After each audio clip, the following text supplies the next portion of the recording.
Pada sesi video sebelumnya, saya telah menyampaikan pengertian hermeneutik dengan cukup luas. Oleh karena itu, pada bagian ini saya akan fokuskan untuk menjelaskan apa itu bahasa, konstruksi, makna dan bahasa, dan hubungannya dengan hermeneutik.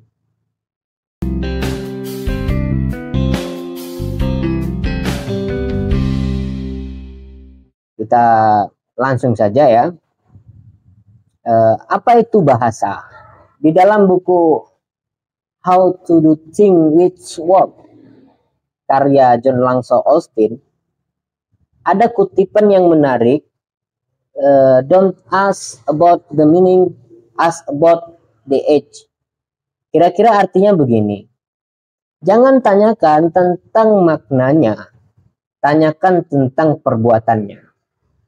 Apa maksud dari kalimat tersebut? Bahwa Austin beranggapan bahwa bahasa tidak bisa diartikan atau dimaknai. Bahasa hanya bisa difahami, katanya. Oleh karena itu, jangan tanya tentang makna, tapi tanyakan tentang perbuatan. Austin juga menambahkan bahwa bahasa itu adalah gerak dan bunyi. Menyambung dengan penjelasan sebelumnya, bahwa ketika seseorang mendengar musik, secara alamiah fokusnya akan terganggu dan bahkan terbawa dalam sebuah pemahaman atau kecenderungan mengikuti alunan musik tersebut. Lalu kalau kita bahasakan gerak tubuh yang keluar sebagai respon dari mendengar musik, maka kalimat apa yang harus kita tulis? Tentu kita tidak akan mampu membahas atau membahasakan pemahaman tubuh, kan begitu, terhadap respon tersebut, karena dia begitu abstrak. Ada musik kita joget gitu kan, ada musik kita tiba-tiba terdiam, ada musik barangkali kita bisa merasa terganggu dan sebagainya. Ada respon yang kemudian mau kita apakan atau kita buat dalam kalimat seperti apa. Tidak bisa untuk membahasakan pemahaman itu, kan begitu. Namun semua orang yang mengalami hal tersebut pasti memahaminya. Situasi apa ini, keadaan apa ini, itu pasti dipahami oleh setiap orang. Intinya, bahasa adalah gerak dan bunyi, sementara kalimat komunikasi yang kita gunakan sehari-hari adalah simbol dari bunyi yang sembunyi. Jadi kalimat, ada kata, di dalam kalimat itu ada kata gitu.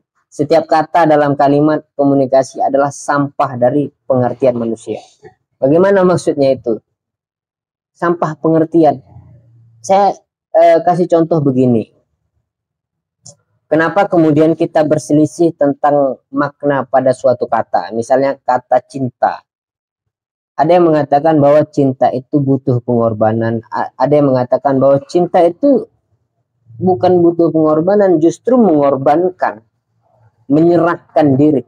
Jadi pemaknaan itu berubah. Kenapa itu terjadi? Karena pengalamannya berbeda. Padahal kita sedang menggunakan satu kata yang sama. Kenapa bisa berbeda aplikasi, pengertian, dan sebagainya? Karena setiap orang memiliki pengalaman yang membuat dia memaknai kata itu. Artinya apa? Pengalaman dia tadi itu belum tentu sesuai dengan orang lain gitu kan. Singkatnya bahwa segala pengertian manusia terhadap kata itu hanyalah tempat buangan sampah-sampah pengalaman terhadap kata itu. Sehingga respon itu keluar, aku cinta. Cinta itu begitu banyak pengalaman di situ. Ada pengorbanan, kepedihan, tangis, tawa, dan sebagainya. Di situ ada di dalamnya. Jadi kita bisa bayangkan kata cinta itu sebagai tong sampah. Segala perasaan, setiap orang bahkan. Gitu. Jadi begitu yang dimaksud oleh Austin. Maka jangan pernah maknai satu kata, tapi pahami. Gitu ya. Apa itu bahasa? Bahasa adalah bunyi dan gerak. ya sudah, kita tahu, oh ya itu gerak.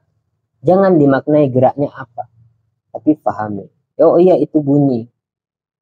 Jangan pernah maknai bunyi itu, tapi pahami saja. Kamu akan terikut terombang-ambing di dalam bunyi itu dan kamu akan memahami itu ya. Nah, yang kedua adalah konstruksi makna dan bahasa. Berbicara konstruksi makna dan bahasa itu artinya kita sedang masuk pada dua dimensi disiplin ilmu.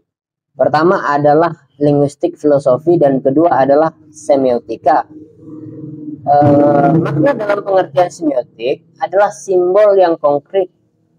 Sementara dalam pengertian linguistik ialah aturan gramatika bahasa atau seni memahami. Jadi dua dimensi yang berbeda. Kita bisa bayangkan bagaimana keduanya itu. Tapi apakah dimensi itu terpisah? Pemahamannya secara normatif terpisah, tapi saling berhubungan, gitu ya. Satu memahami, satu simbol yang disepakati. Bahwa ketika kamu bertemu dengan lampu merah, itu artinya kamu harus berhenti.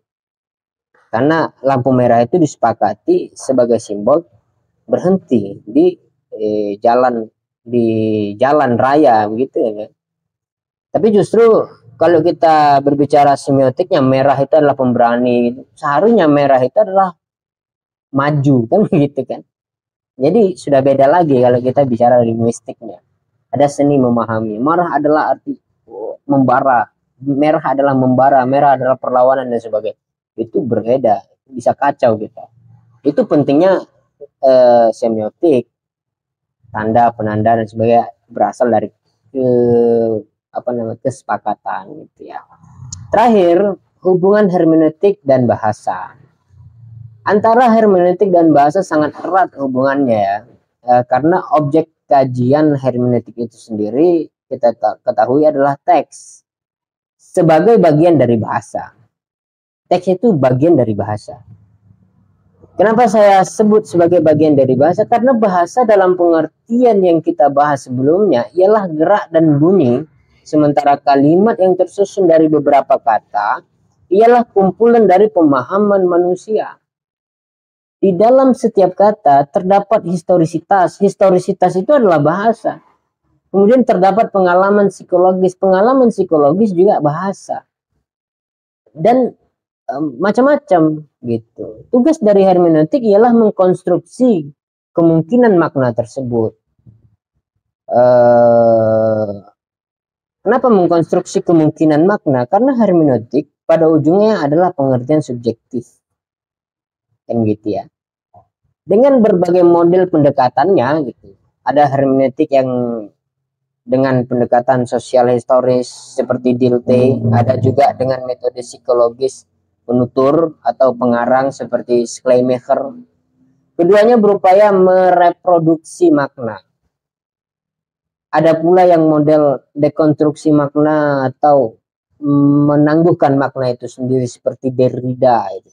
Intinya adalah pemahaman kita terhadap bahasa, jika dalam pikiran kita bahasa adalah simbol, maka hubungan bahasa dan hermeneutik ialah subjek-objek. Hermeneutik sebagai subjek dan bahasa sebagai objek itu. Akan tetapi jika pemahaman kita terhadap bahasa seperti pengertian John Langshaw Austin, yaitu bahasa sebagai gerak dan bunyi, maka kita harus tunduk pada konsep don't ask the meaning. Artinya jangan tanya tentang makna. Artinya bahasa dan hermeneutik terpisah, tapi saling berhubungan seperti dua sisi koin. Mereka bersatu, tapi memiliki dua sisi dan dua karakter yang berbeda. Jadi hermeneutik dan bahasa itu adalah satu sebenarnya. Tapi dalam pengertian dualitas, bukan dualisme, dualitas karena memiliki dua muka.